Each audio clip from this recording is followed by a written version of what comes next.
Job interview series के कुछ researched facts, जिससे हमें ये पता चलता है कि हमने इतनी बड़ी जो सीरीज की है उसमें इतने सारे वीडियोस आपके लिए डाले हैं, वो कहाँ से डाले हैं, उसकी आधारशिला क्या है। तो ये जो सारी रिसर्चेस इंटरव्यूज के ऊपर हुई हैं, ये जो डेटा है इनसे निकल के आया है, वो ये फैक्ट्स बताता है सबसे पहली बात कि इंटरव्यूअर्स जो है वो 98% जो है वो सबसे ज्यादा किस चीज से पुट ऑफ हो जाते हैं, या उनके दिमाग में कुछ ना कुछ आप लोगों के लिए अनकॉन्शियस बायसेस आ जाती है।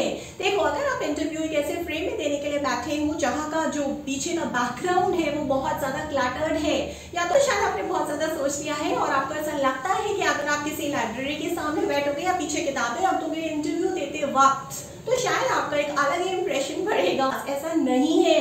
जितना आप ज्यादा खाली बैकग्राउंड रखोगे, कोई ऐसी जगह ढूंढ लो अपने घर में जहाँ पे दीवारें पूरी खाली हो और आपका जो बैकग्राउंड है वो एकदम ब्लैंक हो। उससे क्या होगा कि इंटरव्यूअर की जो ज्यादा से ज्यादा फोकस और अटेंशन है वो आपके बोलने पे जाएगी, जो आप बोल रहे हो, ना कि आपके बैकग्राउंड को फिगर आउट करने के लिए कि आपने पीछे क्या लगाया है और ये कौन कौन सी किताबें, किस किस तरीके की चीजें आप अपने घर पे अपने आसपास रखते हो। उससे बहुत ज्यादा आइडेंटिफिकेशन हो जाता है कि शायद आप इस तरीके के शख्स हो। और अगर कुछ ऐसी चीजें इंटरव्यूअर को देख गई आपके बैकग्राउंड में जो शायद उसे पसंद नहीं करती है, पर्सनली उसे इरिटेट करती है, तो आपकी सिलेक्शन के चांसेस बिल्कुल खत्म हो जाएंगे।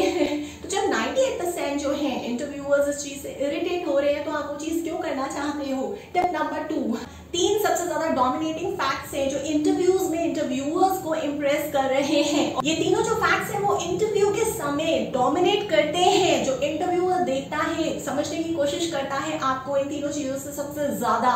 अगर आप बहुत अच्छा कॉन्फिडेंस से बोल रहे हैं, दूसरा अगर आप अच्छी रपो बिल्ड कर रहे हैं इंटरव्यूअर के साथ, और तीसरा जो आपका कम्युनिकेशन है बहुत ही अच्छा है, तो आपका इंटरव्यू में सिलेक्शन होना पक्का है। रिसर्चर से और एक बात जो निकल के आई है वो ये है कि जितने भी अनसक्सेसफुल कैंडिडेट्स हैं जो इंटरव्यू में सिलेक्ट नहीं होते, उनमें 80% वो कैंडिडेट्स हैं जो इंटरव्यू देते समय, जब वर्चुअल इंटरव्यू हो रहा है तो उनका जो डिस्टेंस है अपने लैपटॉप से अपने सिस्टम से, और वो जो डिस्टेंस है अगर 1.5 फीट से ज्यादा का है, तो जब भी आपको इंटरव्यू देना है और अगर आपको सिलेक्ट होना है तो आपका जो डिस्टेंस है आपके सिस्टम से इंटरव्यू के समय वो 1.5 फीट के अंदर अंदर होना चाहिए। ये रिसर्चेस ये भी बताती है कि जो 90% सक्सेसफुल कैंडिडेट्स हैं जो इंटरव्यूज में सिलेक्ट होते हैं, उन कैंडिडेट्स ने ज्यादा से ज्यादा अपने हाथों का इस्तेमाल किया है इंटरव्यू देते समय। जब भी हम किसी से कम्युनिकेट करते हैं उसमें 85% जो है वो आपके हाथों की जेस्चर्स और फेशियल एक्सप्रेशंस का रोल होता है।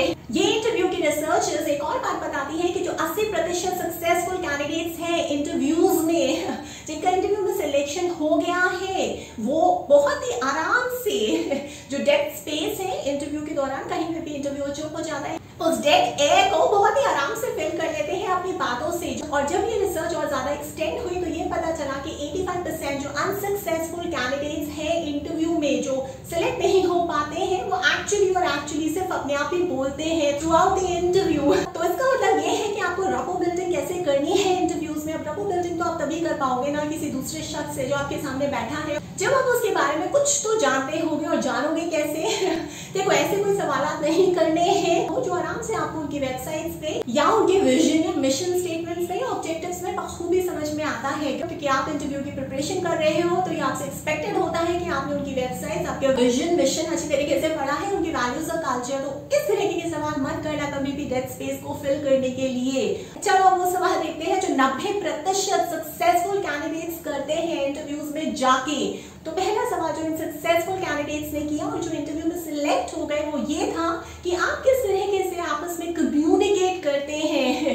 और दूसरा जो सबसे एकदम टॉप फर्स्ट 2 क्वेश्चंस में था वो ये था कि आप कौन कौन से टूल्स इस्तेमाल करते हैं एक दूसरे से कोलैबोरेट करने के लिए। जहां पे भी इंटरव्यू के दौरान बातें खत्म हो गई हैं या इंटरव्यू की तरफ से थोड़ा सा पॉज है या स्टॉप है, इन सवालों को आप वहां पे भी पूछ सकते हो। जहां आखिरी में इंटरव्यू आपसे ये पूछता है कि अगर आपके कोई सवाल हैं तो आप पूछिए, हम जवाब देने के लिए तैयार हैं। जहां आपका इंटरव्यू खत्म हो रहा होता है। इसके अलावा आप और किस तरीके से रपो बिल्ड कर सकते हो। देखो, इंटरव्यूअर के बारे में सबसे पहले आपको जानना बहुत ज्यादा जरूरी है।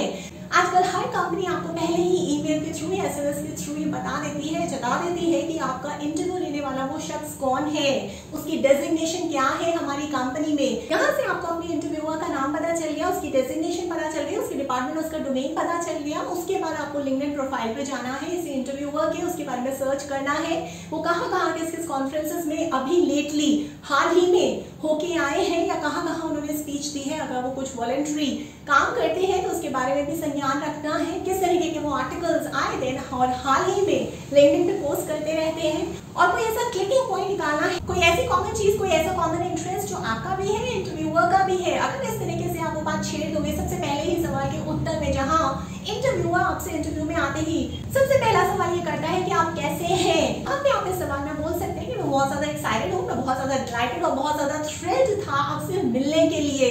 क्यों? क्योंकि मैंने आपका लिंक्डइन पे आर्टिकल देखा, वहाँ पे आपने लीडरशिप के ऊपर लिखा हुआ था, और इसी तरीके से मैं भी बहुत सारे आर्टिकल्स लीडरशिप के ऊपर पढ़ता हूँ। और लीडरशिप तो अपने आप में एक होलिस्टिक जॉब रोल है, और हर डेजिग्नेशन का जो कल्मिनेशन है, जो पिनाकल है, वो लीडरशिप पे ही आके खत्म होता है। और मुझे बहुत खुशी है ये जान के कि आप काफी सालों से लीडरशिप के ऊपर इतने सारे आर्टिकल्स लिख रहे हैं, आपको उस चीज की अहमियत पता है।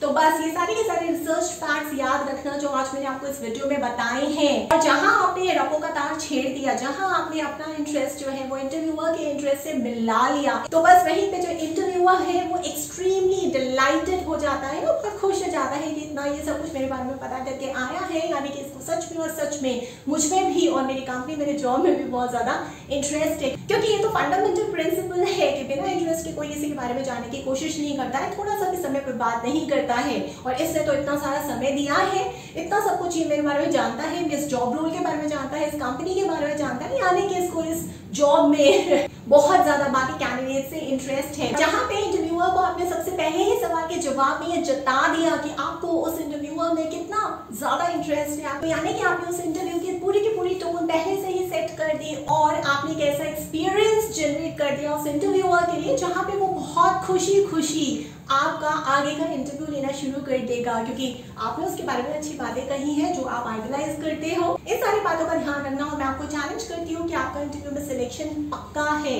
मुझे बहुत खुशी हो रही है कि आजकल आप लोग आ रहे हैं, मुझे बता रहे हैं कि मैम हमने आपसे सेशन लिया था और हमारा इंटरव्यू में सिलेक्शन हो गया। इसके अलावा अगर आप कोई और टॉपिक पे मेरी मदद चाहते हैं, मुझसे कोई ऑनलाइन सेशन चाहते हैं, तो आप उस टॉपिक को लिख के मुझे व्हाट्सएप कर सकते हैं। मेरा व्हाट्सएप नंबर है 9311659252। और अगर आप कोई सेटअप है, कोई सरकारी यूनिट है, एनजीओ है, कॉलेज है, स्कूल है, यूनिवर्सिटी है, या फिर कोई प्राइवेट कंपनी है, मल्टीनेशनल फर्म है, ग्लोबल फर्म है, आप चाहते हैं कि मैं आपके पास आऊँ ऑनलाइन मोड के जरिए, आपके एम्प्लॉयज को, आपके मैनेजर, सीनियर मैनेजर्स, 100 लेवल के एम्प्लॉयज या सीईओ या फाउंडर्स को कोच करूँ, काउंसिल करूँ, मेंटोर करूँ या गाइड करूँ, तो आप मुझे अपना प्रपोजल भेज सकते हैं। मेरा ईमेल एड्रेस है verma.roli@gmail.com।